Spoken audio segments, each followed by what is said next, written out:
ਮਾਦੇ ਹੰਬੜਾ ਤਹਿਸੀਲ ਚ ਰਾਮਾ ਜ਼ਿਲ੍ਹਾ ਲੁਧਿਆਣਾ ਆਣਾ ਦਾ।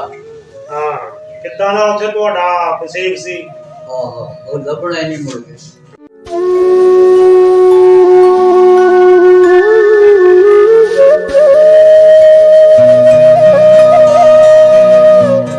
ਉਹ ਕਹਿਣਗੇ ਸਰਦਾਰਾ ਬਸੂ ਤੇਰੇ ਘੁੰਮ ਗਏ ਭਰਾ ਮੇਰੇ ਸਾਥਾ ਜਗੀਰਦਾਰ ਨਹੀਂ ਸਾਨੂੰ ਕਹਿੰਦੇ ਆ। ਚੌਧਰੀ ਜੀ ਧੀਆਂ ਇੱਕ ਮੈਨੂੰ ਬੜਾ ਦੁੱਖਾ ਮੁਕਾ ਦੇ।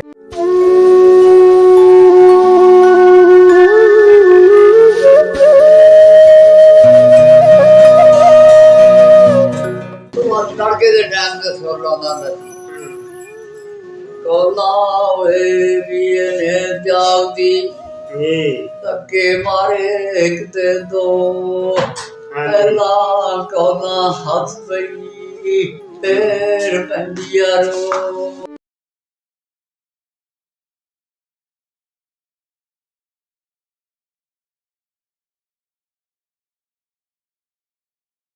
ਕਹਿਣ ਲੱਗਾ ਸਾਨੂੰ ਕੰਧ ਹੱਥ ਰੱਖ ਕਹਿੰਦਾ ਤੀ ਜੰਮ ਓਏ ਤੇਰੇ ਸਰਦਾਰਾ ਤੂੰ ਠੇਕੇ ਉੱਤੇ ਜਾਣਾ ਛੱਡ ਦੇ ਅੱਜ ਤੋਂ ਜਵਾਈ ਦਾ ਵਲਣਾ ਹਲਾਰਾ ਠੇਕੇ ਉੱਤੇ ਜਾਣਾ ਛੱਡ ਦੇ।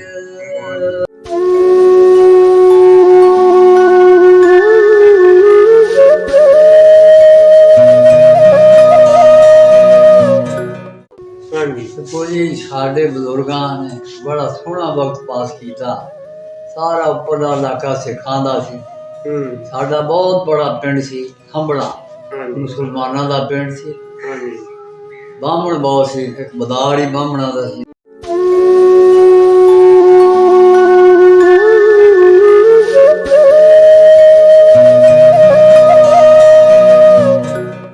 ਸਰਦਾਰ ਜੀ ਕਾਲਾ ਸਿੰਘ ਚੱਕ ਭੱਠੀਆਂ ਵਾਲਾ ਜੱਟ ਉਹਦੀ ਬੀਵੀ ਮਰ ਗਈ। ਉਹਨੇ ਦੂਸਰੀ ਸ਼ਾਦੀ ਕੀਤੀ, 7 ਭਰਾਵਾਂ ਦੀ ਭੈਣ ਲਿਆ।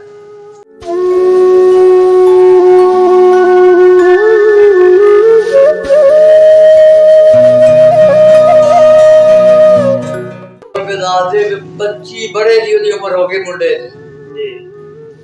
ਉਹ ਢਾਹੇ ਦੇ ਵਿੱਚ ਮੰਗਿਆ ਗਿਆ। ਉਹਦੀ ਸ਼ਾਦੀ ਅਸੀਂ ਸ਼ਾਦੀ ਤੇ ਗਏ ਆ। ਸਦੀਕ ਦਾ ਰਾਹ ਕਰਾਇਆ।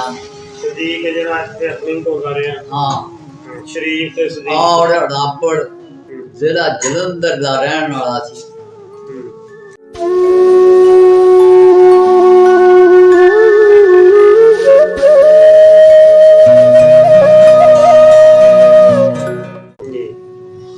ਅਜੇ ਨਿਆਮ ਚੋਂ ਕੱਢੀ ਆ ਤੇ ਉਹ ਨੀਵਾਂ ਹੈ ਤਾਂ ਕਹਿੰਦਾ ਬਾਪੂ ਇਹਦੀਆਂ ਤਾਂ ਰੱਬ ਨੇ ਜੜ੍ਹਾਂ ਲਾਤੀਆਂ ਦਰਖਤ ਹਰਾ। ਜੇ ਪਟਿਆ ਆਪਾਂ ਦੂਸਰੀ ਜਗ੍ਹਾ ਲਾਤਾ ਇਹ ਜੇ ਨਾ ਹਰਾ ਹੋਏ ਫਿਰ ਰੋਵਾਂਗੇ। ਜੱਟ ਦੇ ਦਿਮਾਗ 'ਚ ਗੱਲ ਬੈਠ ਗਈ। ਹੁਣ ਤਲਵਾਰ ਛੱਡ ਕੇ ਬੱਚਾ ਚੁੰਮਿਆ, ਕਹਿੰਦਾ ਪੁੱਤਰਾ ਮੈਂ ਲੱਗਿਆ ਬੂਟਾ ਪੱਟਣ ਆਇਆ।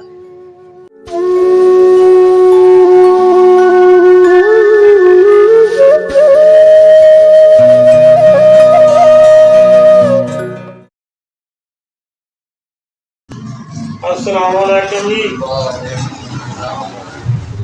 सत श्री अकाल प्रणाम जी। पिछे पिछोकड़ का ठोकड़ा पिंड मादे हंबड़ा तहसील च रामा जिला लुधियाना आना दा। हाँ कितना ना उसे ਤੁਹਾਡਾ ਵਸੇਬ ਸੀ? ਆਹੋ ਉਹ ਲੱਭਣਾ ਹੀ ਨਹੀਂ ਮੁੜ ਕੇ। ਹਾਂਜੀ ਉਹ ਆ ਬਾਬਾ ਜੀ ਉਹਨੇ ਸਾਡੇ ਨਾਲ ਆ ਤੋਂ ਤੁਹਾਨੂੰ ਸ਼ਹਿਰੋ ਸ਼ਾਇਰੀ ਵੀ ਸੁਣਾਉਣਗੇ, ਕੋਈ ਪਿਛਲੀਆਂ ਗੱਲਾਂ ਵੀ ਸੁਣਾਉਣਗੇ। ਹਾਂਜੀ ਆ ਨਾਲ ਹੀ ਸਤਸੰਗ ਦੀ ਹਵੇਲੀ ਆ, ਉਹਨਾਂ ਦੀਆਂ ਗੱਲਾਂ ਬਾਤਾਂ ਵੀ ਸੁਣਾਉਣਗੇ। ਤੇ ਇਹ ਵੀ ਪਿੱਛੋਂ ਲੁਧਿਆਣੇ ਦੇ ਆ।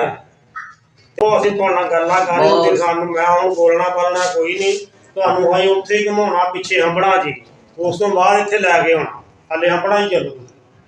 ਠੀਕ ਹੈ। ਹਾਂਜੀ ਉਹਦੇ ਗੱਲਾਂ ਸੁਣਾਓ ਸਾਨੂੰ ਨਾਲ ਕੋ ਵਿਛੋੜੇ ਦੇ ਸ਼ੇਰ ਵੀ ਸੁਣਾਉਣੇ ਆ।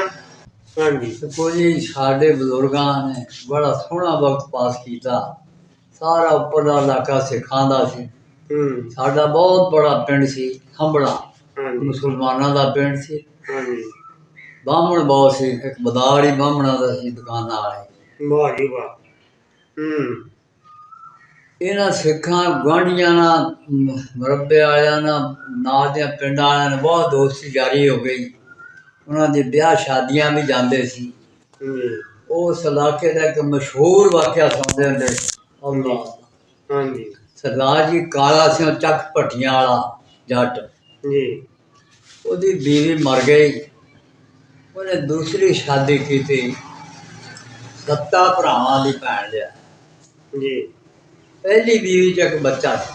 ਹਾਂਜੀ ਉਹ ਆ ਗਏ, ਉਹ ਕਹਿਣ ਕਿ ਸਰਦਾਰਾ ਬਸੂ ਤੇਰੇ ਘੁੰਮ ਗਏ, ਭਰਾ ਮੇਰੇ 7 ਜਗੀਰਦਾਰ ਨਹੀਂ ਸਾਨੂੰ ਕਹਿੰਦੇ ਆ, ਚੌਧਰੀ ਦੀ ਧੀਆਂ, ਇੱਕ ਮੈਨੂੰ ਬੜਾ ਦੁੱਖ ਆ ਮੁਕਾ ਦੇ। ਕਹਿੰਦਾ ਹੁਕਮ ਕਰ।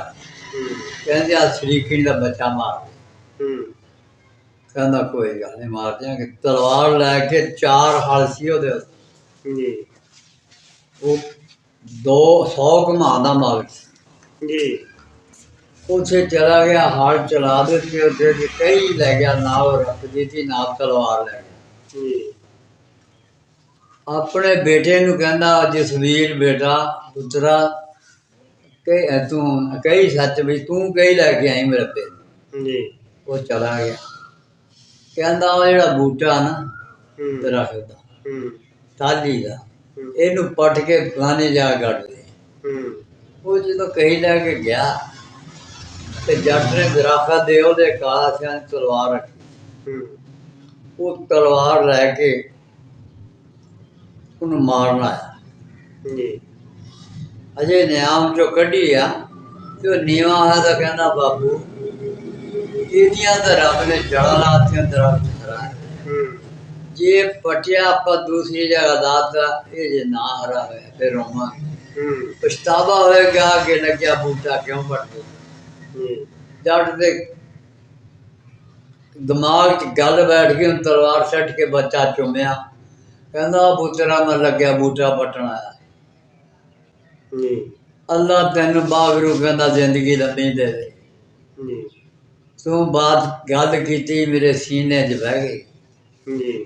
ਉਧਰੋਂ ਰੋਟੀ ਲੈ ਕੇ ਉਹਦੇ ਘਰ ਵਾਲੇ ਆ ਆਵਾਜ਼ ਦਿੰਦਾ ਤਲਵਾਰ ਫੜ ਕੇ ਤੈਨੂੰ ਬਦਾਵਾ ਦੇ ਦਿੱਤਾ, ਇਹਨੂੰ ਤਲਾਕ ਦੇ ਦਿੱਤੀ। ਤੇਰੀ ਜਾ ਮੇਰੇ ਘਰੇ ਨਾ ਰਹੀ, ਮੇਰੇ ਆਉਣ ਤੱਕ ਜੋ ਮਰਜ਼ੀ ਚੱਕ ਕੇ ਲੈ।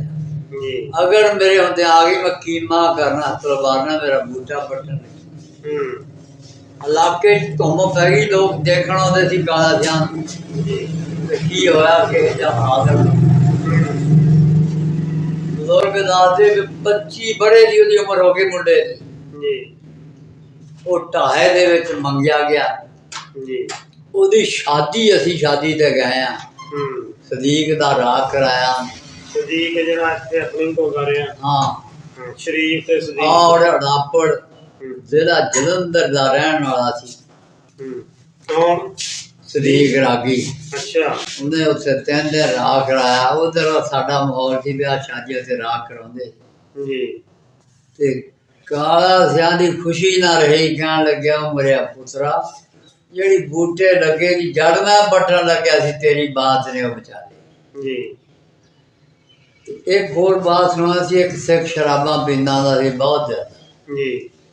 ਐਡੀ ਬੈਲੀ ਉਸ ਇਲਾਕੇ ਦਾ ਜੀ। ਕਹਿਣ ਲੱਗੇ ਵਿਆਹ ਹੋਇਆ ਪਹਿਲੀ ਕੁੜੀ ਜੰਮਦੀ ਜੀ ਤੇ ਸੁਰਾ ਲਾਉਂਦਾ ਹੁੰਦਾ ਸੀ ਸਵੇਰ ਨੂੰ ਆ ਕੇ ਕੌਲਾਂ ਦੀਆਂ ਜੀ। ਸੁਰ ਸੁਣਾਓ ਕੋਈ ਮੇਰੇ ਦੇ ਜੱਟ ਦੀਆਂ ਸੁਰਾ ਲਾਉਂਦਾ ਹੁੰਦਾ ਸੀ। ਉਹ ਬਜ਼ੁਰਗ ਦੱਸਦੇ ਆ ਵੀ ਇੱਕ ਦਿਨ ਆਇਆ ਕਿ ਸੁਰ ਲਾਉਂਦਾ ਸੀ, ਤੜਕੇ ਦੇ ਟਾਈਮ ਤੇ ਸੁਰ ਲਾਉਂਦਾ ਹੁੰਦਾ ਸੀ। ਕੌਲਾਂ ਹੋਏ ਵੀ ਇਹਨੇ ਜਾਗਦੀ ਧੱਕੇ ਮਾਰੇ ਇੱਕ ਤੇ 2 ਪਹਿਲਾਂ ਕੌਲਾਂ ਹੱਥ ਪਈ ਫੇਰ ਪੈਂਦੀਆਂ ਰੋ। ਤੇ ਹਾਰੀਆਂ ਨੇ ਆਵਾਜ਼ ਉਹਦੀ ਸੁਣ ਕੇ ਉੱਥੇ ਹਲ ਖੜੇ ਕਰਕੇ ਆ ਜਾਣਾ। ਕਾਲਾ ਸਿਆਮ ਥੋੜਾ ਲਾਉਂਦਾ। ਇੱਕ ਦਿਨ ਸੁਰ ਨਾ ਲਾਈ। ਕਹਿੰਦੇ ਅਸੀਂ ਉਹਦੇ ਕੋਲੇ ਗਏ, ਅੱਜ ਸੁਰ ਨਹੀਂ ਲਾਈ ਚੌਧਰੀ। ਕਹਿੰਦਾ ਅੱਜ ਤਦ ਨਹੀਂ ਸੁਰ ਲਾਈ। ਇੱਕ ਮੈਂ ਰਿਕਾਰਡ ਸੁਣਿਆ ਸੀ ਪਹਿਲਾਂ, ਮੇਰੇ ਅੱਜ ਧੀ ਜੰਮ ਪਏ। ਅੱਛਾ।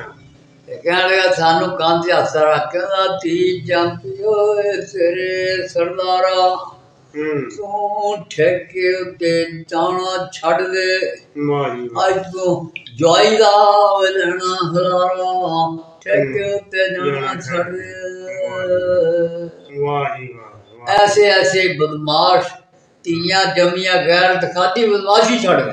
ਵਾਹ ਜੀ ਇਹ ਬਜ਼ੁਰਗ ਸਾਨੂੰ ਗੱਲਾਂ ਕਰਦੇ ਹੁੰਦੇ ਸੀ ਜਦੋਂ ਕੋਈ ਬੰਦਾ ਇੱਧਰ ਆ ਕੇ ਮੁੰਡਾ ਉੱਠ ਕੇ ਪੁੱਠੇ ਕੰਮ ਕਰਦਾ ਉਹਨੂੰ ਸਮਝਾਉਂਦੇ ਹੁੰਦੇ ਸੀ ਜੀ। ਅੱਲਾ ਕੋਲੇ ਚਲੇ ਗਿਆ, ਅੱਲਾ ਉਹਨਾਂ ਦੀ ਕਬਰ ਨੂਰ ਨਾ ਭਰੇ। ਆਮੀਨ ਆਮੀਨ।